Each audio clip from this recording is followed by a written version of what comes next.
আসসালামু আলাইকুম সম্মানিত দর্শক শ্রোতা সবাই কেমন আছেন? আশা রাখি সবাই ভালো আছেন।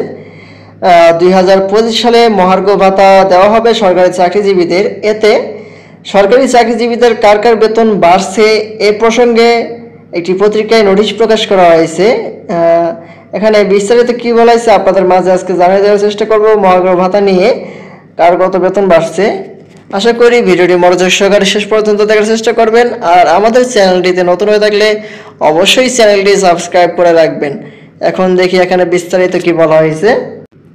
এবারই প্রথম গ্রেড অনুযায়ী সরকারি কর্মচারীদের মহার্ঘ ভাতা দেওয়া হবে। যারা পেছনের গ্রেডে চাকরি করেন তারা বেশি হারে এই ভাতা পাবেন, অর্থাৎ কর্মচারীদের মহার্ঘ ভাতা বেশি হবে। আর সামনের দিকের গ্রেডে চাকরির কারণে কর্মকর্তারা কম হারে ভাতা পাবেন। অর্থ মন্ত্রণালয় এ সংক্রান্ত একটি প্রস্তাবের খসড়া চূড়ান্ত করেছে, যা অনুমোদনের জন্য প্রধান উপদেষ্টার কাছে পাঠানো হবে। প্রস্তাব অনুযায়ী প্রথম থেকে তৃতীয় গ্রেড মহার্ঘ ভাতা পাবেন মূল বেতনে 10%, চতুর্থ থেকে দশম গ্রেড পাবেন মূল বেতনের 20%, 11 থেকে 20তম গ্রেড পাবেন মূল বেতনের 25%। এখানে মহার্ঘ ভাতা গ্রেড অনুসারে পাওয়ার কথা বলা হয়েছে যে প্রথম থেকে তৃতীয় গ্রেড হচ্ছে 10% পাবে, তাদের বেতন তো এমনিতেই বেশি। তারপর চতুর্থ থেকে দশম গ্রেডের তার চেয়ে একটু কম বেতন, তার জন্য 20%। আবার 11 থেকে 20তম গ্রেডের জন্য হচ্ছে 25%।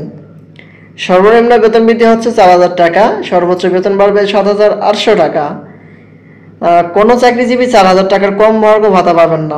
সর্বনিম্ন 4000 থেকে 7800 টাকা বেতন বৃদ্ধি করা হবে।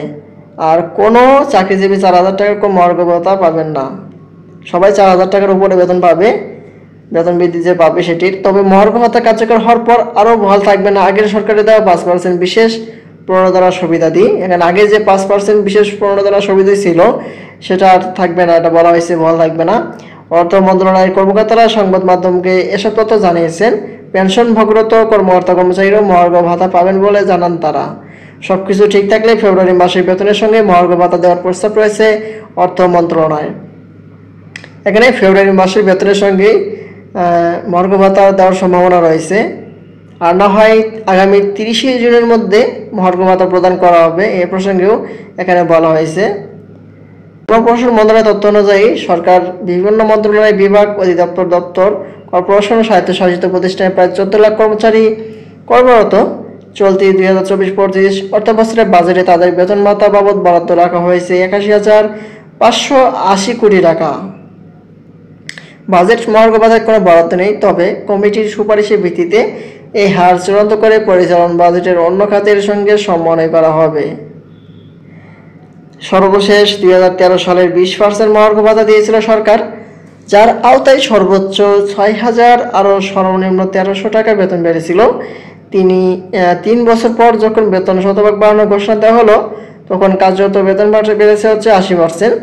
গত বেতন স্কেলে টাইম স্কেল হচ্ছে সিলেকশন গ্রেড কর্তন করা হয়েছিল 1977 থেকে 2015 সাল পর্যন্ত। মোট 8টি পে স্কেল দেওয়া হয়।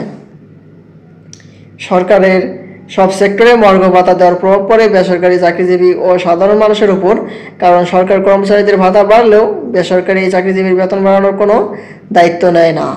এই কারণে 21 লাখ সামরিক বেসামরিক কর্মচারীর বেতন বৃদ্ধির জাতাকলে পৃষ্ঠ হয় সাধারণ মানুষ। এই হচ্ছে মহার্ঘ ভাতার কার কার বেতন কত বাড়বে সেটি সর্বশেষ আপডেট। আর এটি নতুন কোনো আপডেট নোটিশ পেতে আমাদের চ্যানেলটাকে সবার আগে সাবস্ক্রাইব করে বসে রাখবেন। আজকের মতো এই পর্যন্ত সবাই ভালো থাকবেন, সুস্থ থাকবেন। ধন্যবাদ সবাইকে। আসসালামু আলাইকুম।